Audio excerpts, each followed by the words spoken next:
And joining me now from Mackinac Island in Michigan is the governor of Ohio, John Kasich. Governor Kasich, welcome back to Meet the Press. I'll always love being on Meet the Press. Well, let me ask you a quick... Many years. Yes, sir.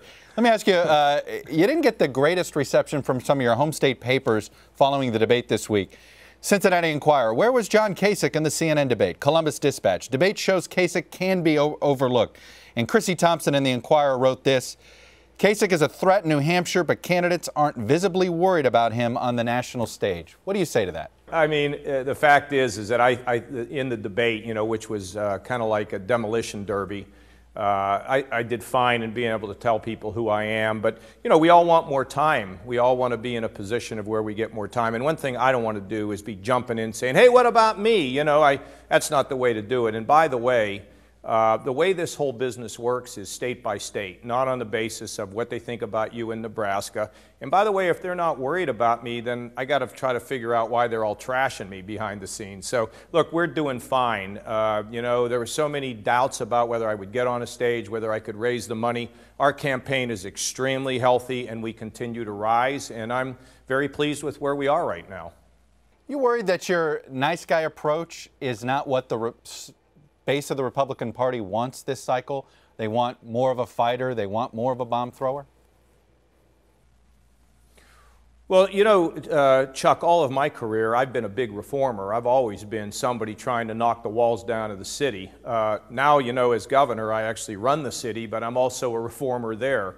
So, look, I think at times, heated rhetoric can get you applause, but at the end of the day, people do want somebody that knows how to land the plane. And with my experience both in Washington, of course, and in Ohio, and in the private sector, I will go to Washington to bring about the most massive change that people have seen in generations.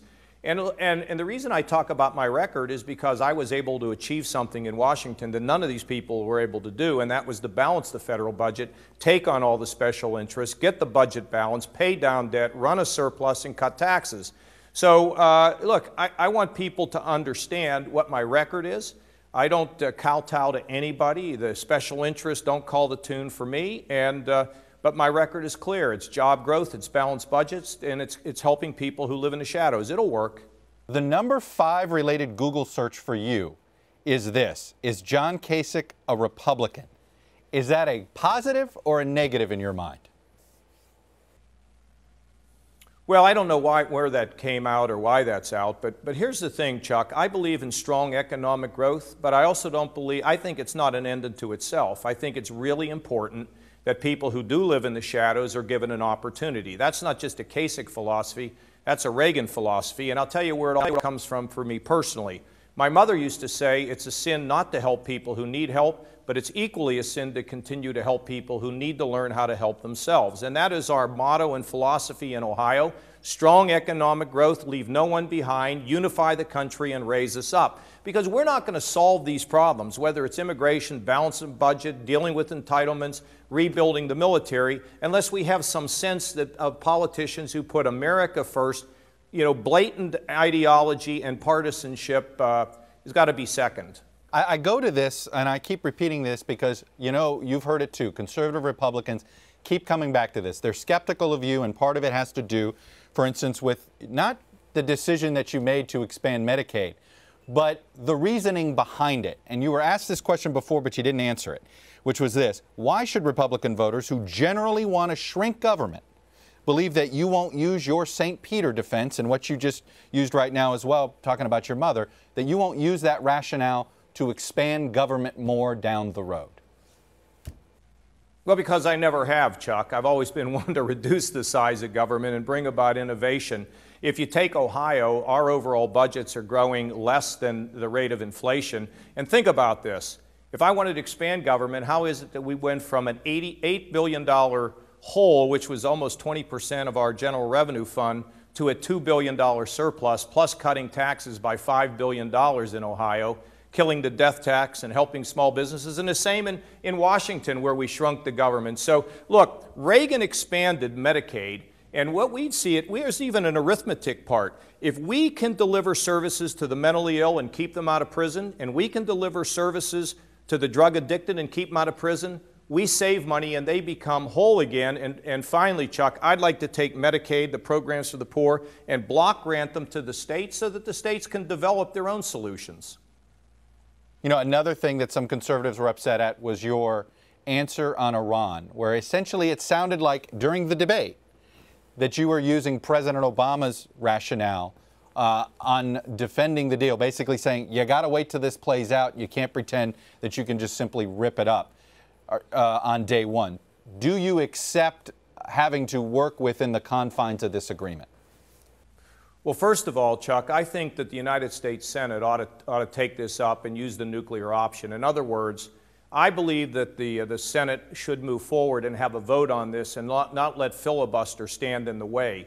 I mean, that is an extraordinary move. It's happened before, and I think this agreement is such that, I mean, it is amazing to me that the United States Congress has no say. I think that's nonsense.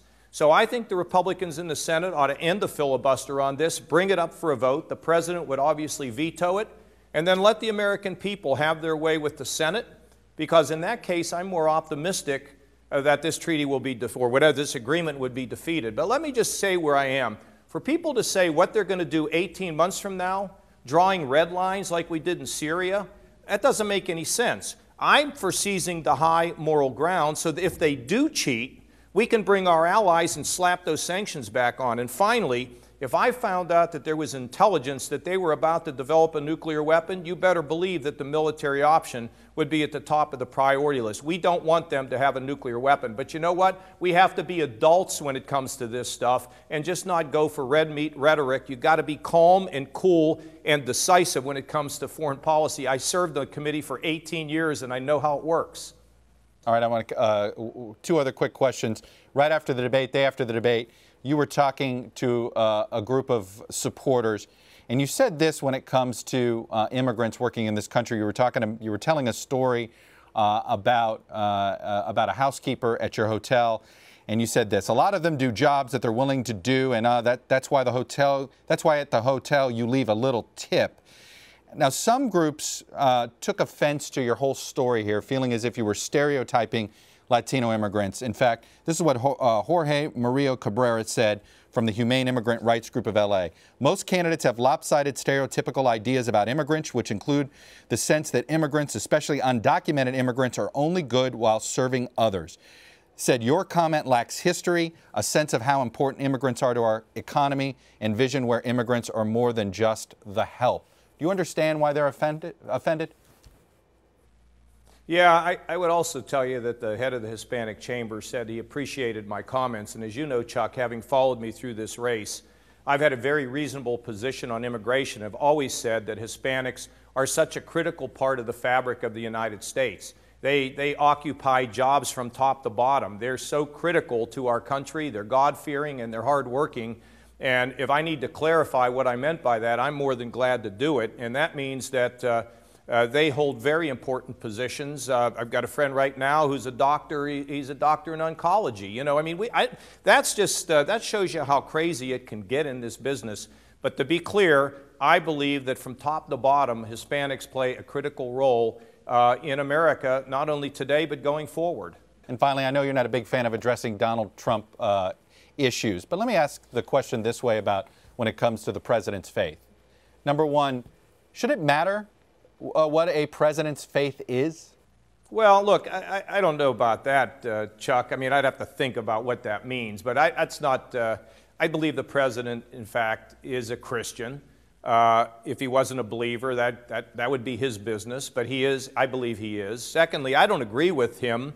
I think he tends towards redistribution, taking from those at the top and kind of the Robin Hood effect. I don't buy that. And secondly, I think he thinks America should lead from behind on foreign policy, and I don't buy that. But let me suggest, and I've said this earlier today, we need to respect our basic institutions, whether it's the presidency, whether it's our teachers, whether it's our ministers or rabbis. We need to have great respect, or the country begins to come undone. And so, I may not agree with the president, but I respect the office, and I respect the fact that he is the president of the United States. And hopefully, I'm going to be. Would you ever have a problem with a Muslim becoming president?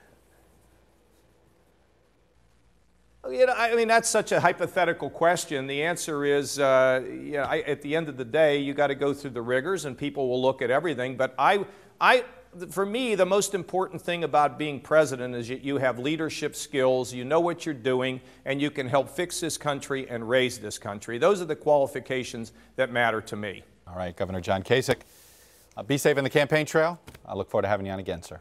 Thank you.